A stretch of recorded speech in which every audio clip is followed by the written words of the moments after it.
नमस्ते छात्रों। आज मैं दिनेश कुमार आचार्य आदर्श विद्या मंदिर उच्च माध्यमिक नोखा रायसर रोड से आपको 11वीं कक्षा का एक चैप्टर है स्थूल पदार्थों के गुण का आपको अध्ययन करवा रहा हूँ। स्थूल पदार्थ का मतलब ठोसों से होता है। ठोस एक द्रव्य की अवस्था है। अब ये है द्रव्य किसे कहते हैं? द्रव्य जो स्थान घेरता है और जिसमें द्रव्यमान होता है। ये दो अवस्थाएं जिनमें द्रव्यमान हो, जो स्थान घेरता हो, उसे द्रव्य कहते हैं। इस द्रव्य की 3 अवस्थाएं होती हैं। 3 अवस्थाएं ठोस, द्रव और गैस। इन तीनों के अलग अलग गुण होते हैं। जैसे हमारे पास में अलग अलग पात्र हो, मान लो ये एक पात्र ये हैं, एक बेलनाकार पात्र है और एक गोलाकार पात्र ऐसे। अगर हम इन पात्रों के अंदर गैस डालें तो गैस इन तीनों पात्रों में पूरी तरह फैल जाएगी और गैस का आयतन इन पात्रों के अनुसार ही होगा। दूसरा, इसका आकार भी इन पात्रों के अंदर जैसा है, इधर गोलाकार होगी, इसमें बेलनाकार होगी, तो गैस का ना आकार निश्चित होता है ना आयतन निश्चित होता है, उसी के अनुसार होता है। लेकिन द्रव को अगर इसमें डालें तो अलग अलग पात्रों में द्रव का आकार तो वैसे हो जाएगा। ए में डालेंगे एक जैसे हो जाएगा, बेलनाकार में डालेंगे तो बेलनाकार हो जाएगा और सी में डालेंगे तो गोलाकार हो जाएगा, तो गलाम का इस तरीके से। लेकिन आयतन नहीं होता, वो पूरे में फैलेगा नहीं। आयतन जितना उसका है उतना ही रहेगा। तब अपन कहते हैं द्रव जो है उसका आयतन निश्चित होता है लेकिन आकार निश्चित नहीं होता है। हम जो पढ़ रहे हैं स्थूल पदार्थ अर्थात ठोस। ठोस की मेन विशेषता ये होती है कि उसका आकार भी निश्चित होता है और आकृति भी निश्चित होती है। चाहे वो इसमें डाल दो चाहे इसमें डाल दो, तीनों में समान आकार होगा, आकृति भी समान। अब इसी गुण की विशेषता के कारण इनमें और भी काफी विशेषताएं होती हैं। उन विशेषताओं का अध्ययन आज इस चैप्टर के अंदर अपन करेंगे। इन विशेषताओं को पढ़ने के लिए हम पहले विरूपक बल के बारे में पढ़ेंगे। विरूपक बल किसे कहते हैं?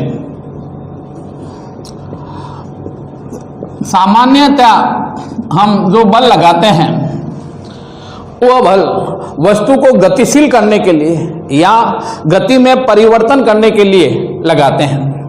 लेकिन सदैव ऐसा हो ये जरूरी नहीं है। बल और कुछ कारणों के लिए भी लगाया जाता है। वस्तु के आकार में परिवर्तन करने के लिए, गति जरूरी नहीं है, आकार में परिवर्तन। या आपने देखा होगा जब रबड़ को हम खींचते हैं तो उसके लिए भी बल लगाना पड़ता है। तो आकृति में भी परिवर्तन कर सकते हैं, आकार में भी परिवर्तन कर सकते हैं, लेकिन इनको परिवर्तन करने के लिए हमें बल लगाना पड़ता है। तो इस बल को जो गति तो प्रदान नहीं करे लेकिन वस्तु के आकृति और आकार या दोनों में परिवर्तन करे, दोनों में परिवर्तन कर सके, उस बल को हम विरूपक बल कहते हैं। तो विरूपक बल केवल आकृति में परिवर्तन करता है। उसके बाद में है दृढ़ पिंड। जैसे अभी आपको बताया गया था कि विरूपक बल आकृति में परिवर्तन करते हैं, लेकिन जरूरी तो नहीं हो कि आपने बल लगाया और आकृति में परिवर्तन हो जाए। कुछ पदार्थ ऐसे भी हैं जिनको कितना भी विरूपक बल लगाए उसके आकृति में या उसके अणुओं में, कणों में कोई परिवर्तन नहीं होता है। अगर किसी वस्तु पर विरूपक बल लगाने पर उसके आकार में किसी भी प्रकार का परिवर्तन न हो, आकृति में, कणों की स्थिति में परिवर्तन न हो, तो वह वस्तु दृढ़ पिंड कहलाती है। सामान्यतः हम ठोस वस्तुओं को दृढ़ पिंड कहते हैं, लेकिन संसार में कोई भी वस्तु पूर्णतया दृढ़ वस्तु नहीं है। क्योंकि अगर मैं दीवार पर बल लगा रहा हूं तो विज्ञान ये मानता है कि इसके कण में कुछ न कुछ परिवर्तन हुआ है। सामान्यतः हम ये मानते हैं इसमें कोई परिवर्तन नहीं है, इसलिए पूर्णतया तो कोई भी दृढ़ वस्तु नहीं है, लेकिन सामान्य ठोस वस्तु को हम दृढ़ पिंड कहेंगे। इसके बाद में है प्रत्यास्थता, जो इस अध्ययन प्रत्यास्थता, इसको समझने के लिए अपन पहले एक लेते हैं, विरूपक बल लगाते हैं। दो वस्तु लेते हैं, ये एक गोल भारी वस्तु है जिसका उपयोग अपन भार के रूप में करते हैं। जब किसी पर रखते हैं तो उसके भार वस्तु में आकार में परिवर्तन आ जाता है। मान लो दूसरी वस्तु ये है, अब ये वस्तु इसके ऊपर अगर रखें तो इसमें दो तरह के परिवर्तन हो सकते हैं। कौन से परिवर्तन है?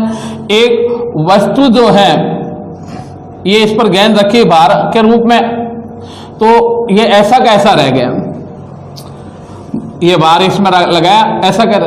दूसरे में जब अपन इसमें रखेंगे तो शायद इसका आकार ऐसा हो जाए,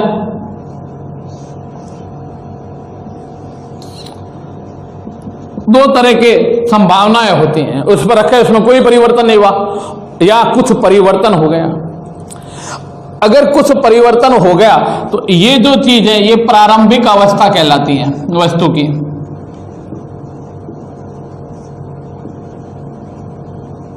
अब चूंकि इसमें परिवर्तन हो गया है तो परिवर्तन होने को विकृत अवस्था कहते हैं। तो ये प्रारंभिक अवस्था, ये विकृत अवस्था। अब इसमें अगर परिवर्तन कुछ भी नहीं हुआ तब अपन कहते हैं ये दृढ़ वस्तु है, दृढ़ पिंड लिख देते हैं, दृढ़ पिंड हो गया। अब दूसरी वस्तुओं में दो एक और परिवर्तन करते हैं। क्या?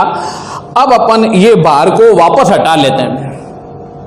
जब भार को वापस हटा रहे हैं, विज्ञान के रूप में हम ये कहेंगे कि इसका विरूपक बल जो है वो हट रहा है। अब विरूपक बल हटाए तो भी इसमें दो तरह के, जितने भी पदार्थ हैं उसमें दो तरह की संभावनाएं होती हैं। क्या? अगर ये मोम है तो विरूपक बल हटाने पर ये ऐसा कैसा रह जाएगा, और यदि ये रबड़ स्पंज वगैरह हैं तो विरूपक बल हटाने पर ये वापस अपनी स्थिति में आ जाएगा। तो यदि ये वापस अपनी स्थिति में नहीं आए, ऐसी वस्तुओं को अप्रत्यास्थ वस्तु कहते हैं।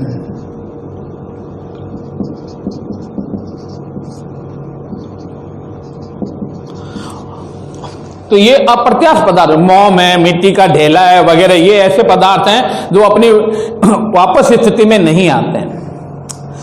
दूसरा ये, अगर ये वापस अपनी स्थिति में आ जाए, ऐसे पदार्थ जैसे रबड़ है, स्पंज है, ये, तो ये पदार्थ क्या कहलाते हैं? प्रत्यास्थता कहलाते हैं।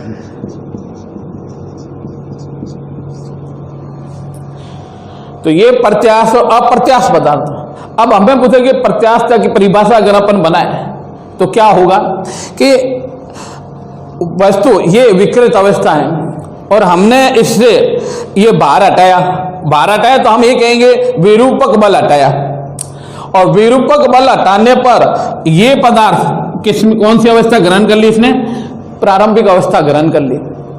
तो ऐसे जो गुण रखे पदार्थ, उन गुणों को हम क्या कहते हैं? प्रत्यास्थ पदार्थ कहते हैं, और पदार्थ के इस गुण को प्रत्यास्थता कहते हैं।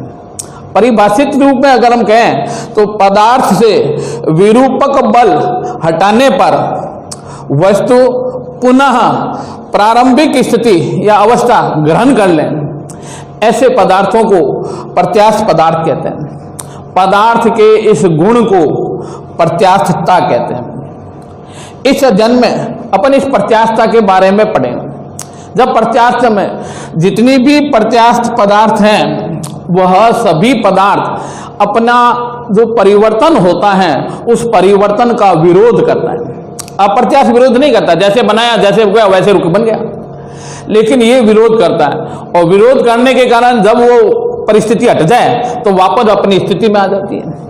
हम दैनिक जीवन में इस प्रत्यास्थ का विभिन्न प्रकार के प्रयोग करते हैं, उपयोग करते हैं, तो वो इसके बारे में हम आगे इनमें कुछ परिभाषाएं जो बनी हुई हैं उसका अध्ययन करेंगे, ये आकार में परिवर्तन हो। तो सबसे पहले अपन लेंगे विकृति।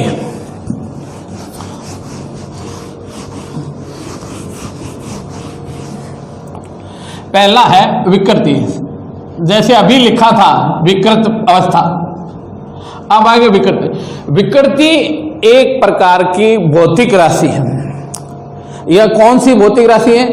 जब किसी वस्तु में विकृति में परिवर्तन आता है तो परिवर्तन कितना हुआ और प्रारंभ में कितनी मानते हैं, इन दो के अनुपात को, रेशियो को अपन विकृति बोलते हैं। तो विकृति बराबर प्रारंभिक आकार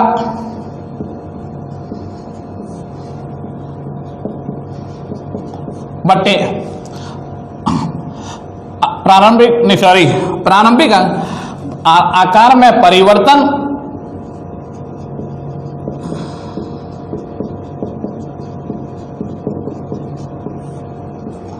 बटे प्रारंभिक आकार।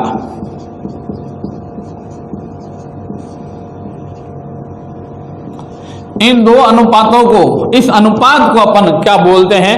विकृति बोलते हैं। अब आकार में परिवर्तन अलग अलग पदार्थों के अवस्था के अनुसार अलग अलग तरीके होते हैं, आकार के अनुसार अलग अलग होते हैं। तो विकृति को इनमें 3 भागों में बांटा गया है। कौन कौन से? विकृति 3 प्रकार की ली गई है। पहली है अनुदैर्घ्य विकृति,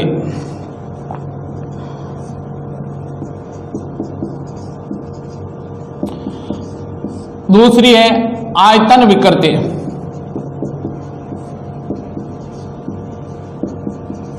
और तीसरी है अपरूपण विकृति।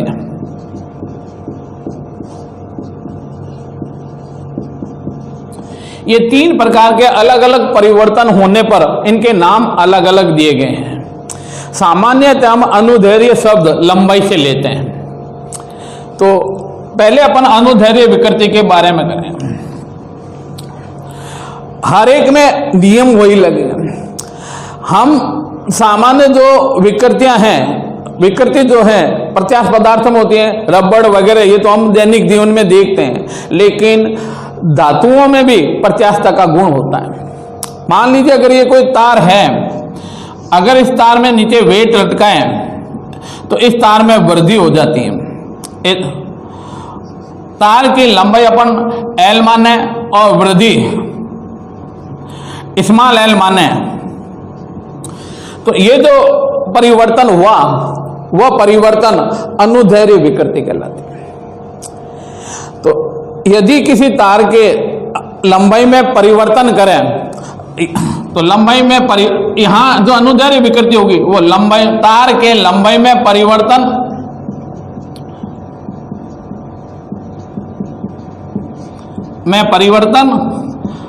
बटे प्रारंभिक लंबाई।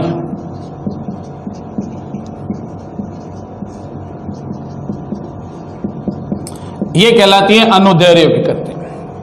एक चीज और है, इसका मात्रों की ये भौतिक राशि है। भौतिक राशि तो मात्रक वगैरह ये लिखे जाए, क्योंकि संख्यात भौतिक राशि संख्यात मान होगा। ये 2 समान राशियों का अनुपात है, और जिस भौतिक राशि का 2 समान राशियों का अनुपात होता है उसका मात्रक और विमा नहीं होती। तो विकृति का ना तो कोई मात्रक है ना विमा है, यह विमाहीन राशि मात्रकहीन राशि है। अब इसके लिए अगर अपन लिखें सूत्र, तो मान लो प्रारंभिक लंबाई L थी, परिवर्तन होकर के ये जो पूरी लंबाई है वो L प्लस डेल्टा L हो गई, L प्लस L। तो इसके अंदर जो परिवर्तन है वो सूत्र क्या होगा? L बटे L। ये अनुदैर्घ्य विकृति का। अगर हमें विज्ञान में परिभाषित करना हो कि अनुदैर्घ्य विकृति किसे कहते हैं, तो ये ध्यान रखो आप, इस L बराबर अगर 1 हो तो इस L को क्या कहेंगे? अनुदैर्घ्य विकृति। क्योंकि L जो है वो किसके बराबर हो गया? अनुदैर्घ्य विकृति के बराबर हो गया।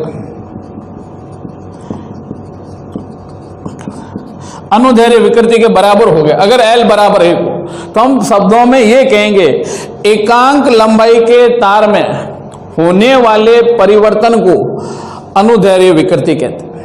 तो जब इसका मान 1 होगा, अब इसमें जो भी परिवर्तन होगा वो परिवर्तन उस अनुदैर्घ्य विकृति के बराबर होगा। ये अनुदैर्घ्य विकृति के बारे में। दूसरा है आयतन विकृति। आयतन विकृति में अपन ये मानते हैं, मान लीजिए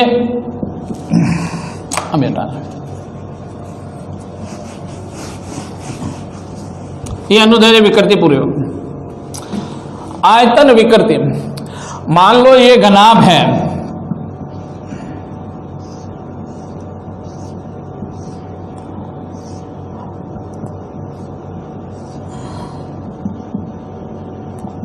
घनाभ समझ लो घन है।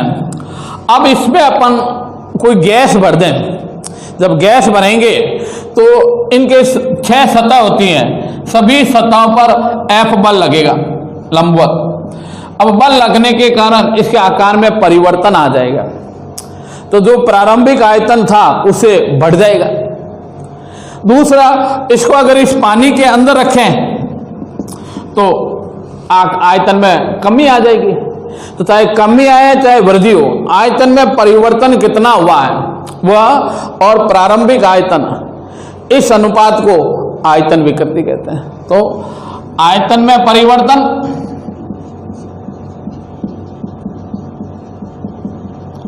बटे प्रारंभिक आयतन,